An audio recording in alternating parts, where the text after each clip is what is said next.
Lecture 3 में हमने ये सारी चीजें, आइसोमेरिज्म क्या होता है, उसका क्लासिफिकेशन, ये सारी चीजें हमने डिस्कस कर ली थी। स्ट्रक्चरल आइसोमेरिज्म क्या होता है ये भी हमने डिस्कस कर लिया था, ठीक। और हमने लगभग टाइप्स भी डिस्कस कर लिए थे, कितने टाइप्स के होते हैं। आज हम इन्हीं टाइप्स को डिटेल में स्टार्ट करने जा रहे हैं अपने इस लेक्चर 4 में, ठीक। तो चलिए स्टार्ट करते हैं। तो देखिए क्या है पहला, चेन आइसोमेरिज्म। चेन आइसोमेरिज्म क्या होते हैं?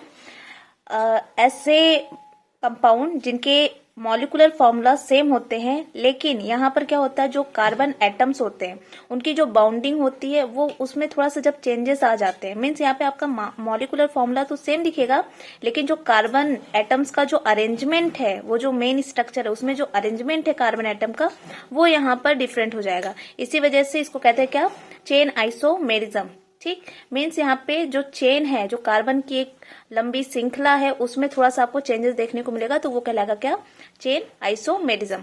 देखिए यहाँ पे एक एग्जांपल है, जैसे मॉलिक्यूलर फॉर्मूला है C4H10, कार्बन यहाँ पे 4 रहेंगे और हाइड्रोजन आपके 10 रहेंगे। तो देखिए यहाँ पे इसके 2 आइसोमर है, CH3 CH2 CH2 CH3, butane है, और इसका सेम यहाँ पे ब्रांचिंग कर दी गई है यहाँ पे एक मिथाइल ग्रुप का। तो यहाँ पे क्या हो गया, 2 मेथाइल प्रोपेन, जिसको हम आइसोब्यूटेन भी कहते हैं। यहाँ पे देखिए आपको देखने को मिल रहा होगा कि यहाँ पे लगभग 4 कार्बन की एक लंबी चेन की श्रृंखला है, लेकिन यहाँ पे जो कार्बन की श्रृंखला थी, यहाँ पे क्या हुआ है कि एक कार्बन यहाँ पे एज अ ब्रांचिंग के फॉर्म में आ गया, ठीक। चेन आइसोमेरिज्म में क्या होगा, जो वर्ड रूट होता है, जब आप नेमिंग करेंगे तो उस नेमिंग के वर्ड रूट में चेंजेस आ जाएगी, ठीक।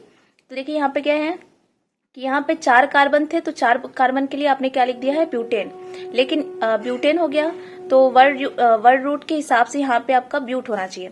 लेकिन यहाँ पे देखिए जो चेन, कार्बन की जो चेन थी, यहाँ पे वो जो चेन है वो छोटी हो गई, जिसकी वजह से यहाँ पे वर्ड रूट भी चेंज हो गया। यहाँ पे ब्यूटेन से क्या हो गया, प्रोपेन, क्यों, क्योंकि यहाँ पे एक कार्बन यहाँ पे एक ब्रांचिंग के फॉर्म में बन गया है, ठीक।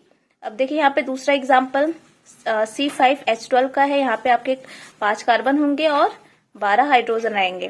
तो यहाँ पे मैंने एक चेन की श्रृंखला यहाँ पे सीधे सीधे नॉर्मली बना दिया, और एक दूसरा इसी का आइसोमर बना दिया, यहाँ पे 2,2 डाइमिथाइल प्रोपेन। तो देखिए यहाँ पे पेंटेन था, और यहाँ पे क्या हो गया है, डाइमिथाइल प्रोपेन। यहाँ पे जो 2 मिथाइल ग्रुप है वो यहाँ पे ब्रांचिंग के फॉर्म में हो गए, ठीक। यहाँ पे देखिए 1 2 3, ये 3 कार्बन की चेन हो गई, और उसके अलावा 2 यहाँ पे कार्बन आपके ब्रांचिंग के फॉर्म में हो गए। तो ये हो गया आपके क्या, 2,2 डाइमिथाइल प्रोपेन। तो यहाँ पे आपको देखने को मिल रहा होगा कि वर्ड रूट में चेंजेस आपको देखने को मिल रहे हैं। यहाँ पे 5 कार्बन की चेन थी तो पेंटेन हो गया, लेकिन यहाँ पे 3 कार्बन की चेन है, इसलिए यहाँ पे प्रोपेन का वर्ड यूज किया गया। तो जब भी चेन आइसोमेरिज्म की बात की जाएगी तो वहां पे वर्ड रूट में चेंजेस आपको देखने को मिलेगा, ठीक। जो कार्बन की सीधी श्रृंखला है उसमें आपको चेंजेस देखने को मिलेगी, साथ ही साथ वर्ड रूट में भी आपको चेंजेस देखने को मिलेगा, ठीक। चलिए अब आ जाते हैं नेक्स्ट पे, पोजीशन आइसोमेरिज्म। पोजीशन आइसोमेरिज्म क्या होते हैं, यहाँ पे जो आपके पास में क्या रहेंगे, फंक्शनल ग्रुप है, वो जो फंक्शनल ग्रुप है उस फंक्शनल ग्रुप के पोजीशन में आपको चेंजेस देखने को मिलेगा, ठीक। यहाँ पे आपको मॉलिक्यूलर फॉर्मूला सेम देखने को मिलेगा, लेकिन जो फंक्शनल ग्रुप है, मेन क्या है आपका फंक्शनल ग्रुप, ठीक। ये जो फंक्शनल ग्रुप है, इस फंक्शनल ग्रुप में ही आपको चेंजेस देखने को मिलेगा। तो देखिए यहाँ पे एग्जाम्पल क्या है, जैसे यहाँ पे मैंने बनाया है 1 क्लोरोब्यूटेन। आपके पास में 4 कार्बन की श्रृंखला है और एक फंक्शनल ग्रुप क्या है, क्लोरीन है, ठीक। यहाँ पे क्या हुआ, बस इसी जो क्लोरीन था, ये जो क्लोरीन था जो कि पहले कार्बन से अटैच था, दूसरे वाले आइसोमर में हमने क्या कर दिया है कि इसी क्लोरीन को हमने उठा करके दूसरे ब्रांचिंग कर दी है, तो जिसकी वजह से यहाँ पे हो गया 2 क्लोरोब्यूटेन। मीन्स यहाँ पे आपका फंक्शनल ग्रुप दूसरे वाले कार्बन के ऊपर आकर के अटैच हो गया, ठीक। तो पोजीशन आइसोमेरिज्म में क्या होगा, मॉलिक्यूलर फॉर्मूला सेम रहेंगे, लेकिन जो फंक्शनल ग्रुप है वो फंक्शनल ग्रुप का पोजीशन यहाँ पे चेंज हो जाएगा, ठीक है। ये कहलाता है क्या है, पोजिशनल आइसोमर। तो नेक्स्ट आ जाते हैं फंक्शनल आइसोमेरिज्म। फंक्शनल आइसोमेरिज्म क्या है, यहाँ पे मॉलिक्यूलर फॉर्मूला तो सेम रहेगा, ठीक है, मॉलिक्यूलर फॉर्मूला सेम है, लेकिन यहाँ पे जो फंक्शनल ग्रुप है वो आपके डिफरेंट हो जाएंगे, ठीक। फंक्शनल ग्रुप क्या हो जाएंगे, डिफरेंट। जैसे यहाँ पे देखिए आपके पास में क्या है, इथाइल अल्कोहल CH3 CH2OH, और यहाँ पे इसी इथाइल अल्कोहल को हम लिख सकते थे डाई मिथाइल ईथर। अगर मॉलिक्यूलर फॉर्मूला की बात की जाए तो कितने कार्बन यहाँ पे, 2 कार्बन है, यहाँ पे भी देखिए 2 कार्बन है, कितने हाइड्रोजन है, 6 हाइड्रोजन है, 3 4 5 1 6, और यहाँ पर भी आपके पास में 6 हाइड्रोजन है और एक ऑक्सीजन। इस तरह से अगर देखा जाए तो मॉलिक्यूलर फॉर्मूला दोनों का सेम है, लेकिन यहाँ पर एक जगह पे अल्कोहल बन रहा है और एक जगह पे क्या, ईथर। अल्कोहल एक अलग फंक्शनल ग्रुप है और ईथर एक अलग फंक्शनल ग्रुप है।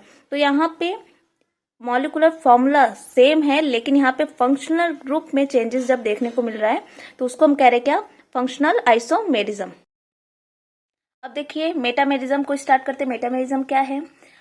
ये भी एक तरीके का आपका फंक्शनल ग्रुप जो होते हैं, मीन्स फंक्शनल ग्रुप नहीं, इसको एक तरीके का स्पेसिफिक टाइप का पोजिशनल आइसोमर भी कहते हैं, लेकिन ये स्पेसिफिक टाइप का है। पता है इसमें क्या होगा, आपके पास में कोई एक ही फंक्शनल ग्रुप रहेगा, लेकिन यहाँ पे क्या होगा कि जो फंक्शनल ग्रुप है उसके दोनों साइड पर जो कार्बन की ब्रांचिंग है उसमें आपको चेंजेस देखने को मिलेगा। ठीक, देखिए क्या है, this type of isomerism is due to the unequal distribution of carbon atom on either side of the functional group. आपके पास में कोई एक फंक्शनल ग्रुप रहेगा और उस फंक्शनल ग्रुप के दोनों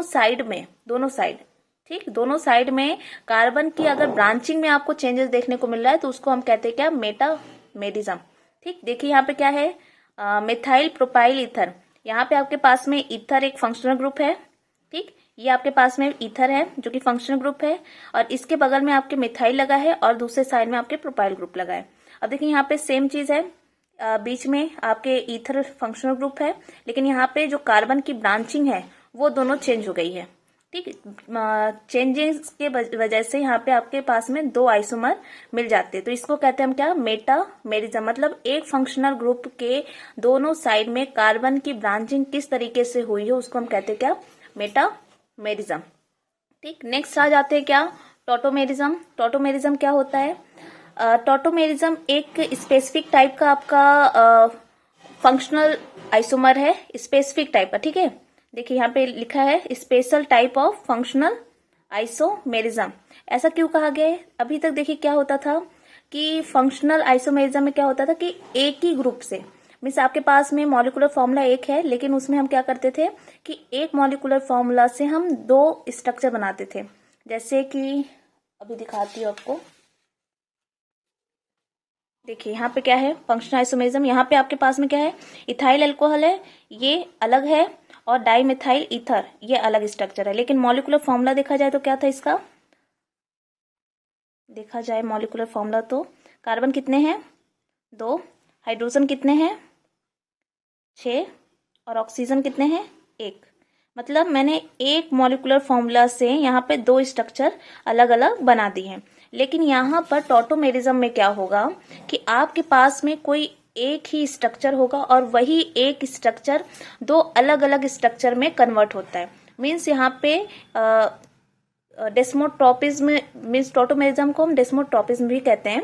यहाँ पे क्या होगा कि देखिए, when 2 compounds having the same molecular formula exist in 2 interconvertible different structure when this type of isomerism is known as tautomerism। मतलब यहाँ पे जो ये जो वर्ड लगा है इंटरकन्वर्टिबल डिफरेंट स्ट्रक्चर, मतलब आपके पास में कोई ऐसा मॉलिक्यूल होगा जिसका मॉलिक्यूलर फॉर्मूला तो सेम है, लेकिन वो 2 डिफरेंट स्ट्रक्चर में कन्वर्ट हो जाता है। ठीक है, अब देखिए यहाँ पे मैं आपको दिखा देती हूँ स्ट्रक्चर से। अब देखिए यहाँ पे क्या है, मेरे पास में कीटो फॉर्म है। ठीक, ये जो कीटो फॉर्म है ये देखिए आपके इनॉल फॉर्म में कन्वर्ट हो रहा है। ठीक है, इनॉल फॉर्म। अब यहाँ पे जो कीटो फॉर्म है, मीन्स यहाँ पे आपके पास में है कीटोन ग्रुप। ठीक, ये है आपके पास में कीटोन। ठीक, और यहाँ पे भी है और यहाँ पे भी है आपके पास में क्या, कीटोन ग्रुप। ठीक, अब देखो यहाँ पे क्या हो रहा है, अब यहाँ पे क्या हो रहा था कि जो यहाँ पे डबल बॉन्ड है, कार्बन के साथ में डबल बॉन्ड के साथ में ऑक्सीजन लगा है। ठीक, और इस कार्बन के जस्ट अगल बगल वाले जो कार्बन है इनको हम कहते हैं क्या, अल्फा कार्बन। क्या कहते हैं, अल्फा कार्बन। और इन अल्फा कार्बन से जो अटैच हाइड्रोजन है उनको हम क्या कहते हैं, अल्फा हाइड्रोजन। ठीक है, अभी ये देखो क्या है यहाँ पे कि आपके पास में कार्बन से अटैच है ऑक्सीजन, यहाँ पे भी देखिए कार्बन है, कार्बन से अटैच क्या है, ऑक्सीजन, लेकिन इसके जस्ट बगल में अल्फा हाइड्रोजन है, बट इस साइड दूसरे साइड में अल्फा हाइड्रोजन नहीं है, ना ही अल्फा कार्बन है। ठीक, तो यहाँ पे आपको प्रीफर ज्यादा, ये जो ये पोजीशन है ये ज्यादा प्रीफर करेगा टॉटोमेरिज्म के लिए, क्योंकि टॉटोमेरिज्म को शो करने के लिए अल्फा हाइड्रोजन और अल्फा कार्बन का होना मस्ट इम्पॉर्टेंट है। इसलिए जो यहाँ पे कार्बन है, इस कार्बन से जस्ट अगल बगल वाले जो कार्बन है वो अल्फा कार्बन कहलाते हैं और उससे अटैच हाइड्रोजन क्या कहलाते हैं, अल्फा हाइड्रोजन। तो टॉटोमेरिज्म में क्या होगा कि ये जो डबल बॉन्ड है वो आपका इस साइड शिफ्ट होगा, ठीक, यहाँ पे, और यहाँ का जो एक हाइड्रोजन है वो जा करके ऑक्सीजन से अटैच होगा। ये चीज़ यहाँ पर भी हो सकती थी जो मैंने यहाँ पे बनाया हुआ है। तो ये जो डबल बॉन्ड है वो इस साइड भी आ सकता था, तो यहाँ पे CH2 हो जाता, ठीक। तो इसमें ज़्यादा चेंजेस नहीं है। ये डबल बॉन्ड या तो इस साइड आता है या फिर इस साइड, क्योंकि दोनों ही साइड यहाँ पे अल्फा हाइड्रोजन आपको देखने को मिल रहा है और अल्फा कार्बन भी देखने को मिल रहा है। तो यहाँ पे जो इनॉल है, ऑल इंडिकेट कर रहा है कि यहाँ पे आपका एक अल्कोहल ग्रुप बना है, ठीक, और इन इंडिकेट कर रहा है कि यहाँ पे आपका डबल बॉन्ड का यहाँ पे फॉर्मेशन हो गया है, ठीक। तो इसको हम कहते हैं कि कीटो फॉर्म से आपका इनॉल फॉर्म बना है, मतलब यहाँ पे एक फंक्शनल ग्रुप से आपका दो फंक्शनल ग्रुप का फॉर्मेशन हो, एक ये और यहाँ पे आपका डबल बॉन्ड का भी फॉर्मेशन हुआ है, ठीक। चलिए अब नेक्स्ट लास्ट डिस्कस कर लेते हैं। तो देखिए इसमें क्या है, रिंग चेन आइसोमेरिज्म, ये लास्ट रहेगा। इसमें क्या रहेगा कि रिंग और चेन, यहाँ पे दो चीजों की बात हो रही है, रिंग और चेन आइसोमेरिज्म की बात है। मतलब एक मॉलिक्यूलर फॉर्मूला रहेगा, यहाँ पे जो चेन वाला कंपाउंड है वो आपके रिंग फॉर्म में भी कन्वर्ट हो जा रहा है, ठीक। रिंग चेन इसलिए कहा गया है, नाम से ही आपको इंडिकेट हो जा रहा है कि यहाँ पे आपके पास में ऐसा कोई मॉलिक्यूलर फॉर्मूला होगा जो कि रिंग में भी एग्जिस्ट करेगा और चेन के फॉर्म में भी एग्जिस्ट करेगा। तो देखिए क्या है, when the compounds having the same molecular formula but they have different mode of linkage of carbon atom. Linkage of carbon atom मतलब यहाँ पे है कि यहाँ पे देखिए ओपन चेन में पहला कार्बन और लास्ट वाला कार्बन एक दूसरे से अटैच नहीं है, लेकिन यहाँ पे रिंग चेन में पहला कार्बन, यहाँ पे अगर नंबरिंग करें फर्स्ट, सेकेंड, थर्ड और फोर्थ, यहाँ पे पहला और चौथा कार्बन एक दूसरे से अटैच हो गए हैं, ठीक। तो यहाँ पे कहा गया है कि इनका मॉलिक्यूलर फॉर्मूला तो सेम है, लेकिन यहाँ पे जो कार्बन की लिंकेज है वो यहाँ पे डिफरेंट हो जाती है, ठीक है। तो इस टाइप के आइसोमेरिज्म को हम कहते हैं ring chain isomerism. I hope आज इसका आपको समझ में आया होगा। कोई डाउट होगा देन पूछ लीजिएगा, और लाइक करें, सपोर्ट करें। Thank you so much.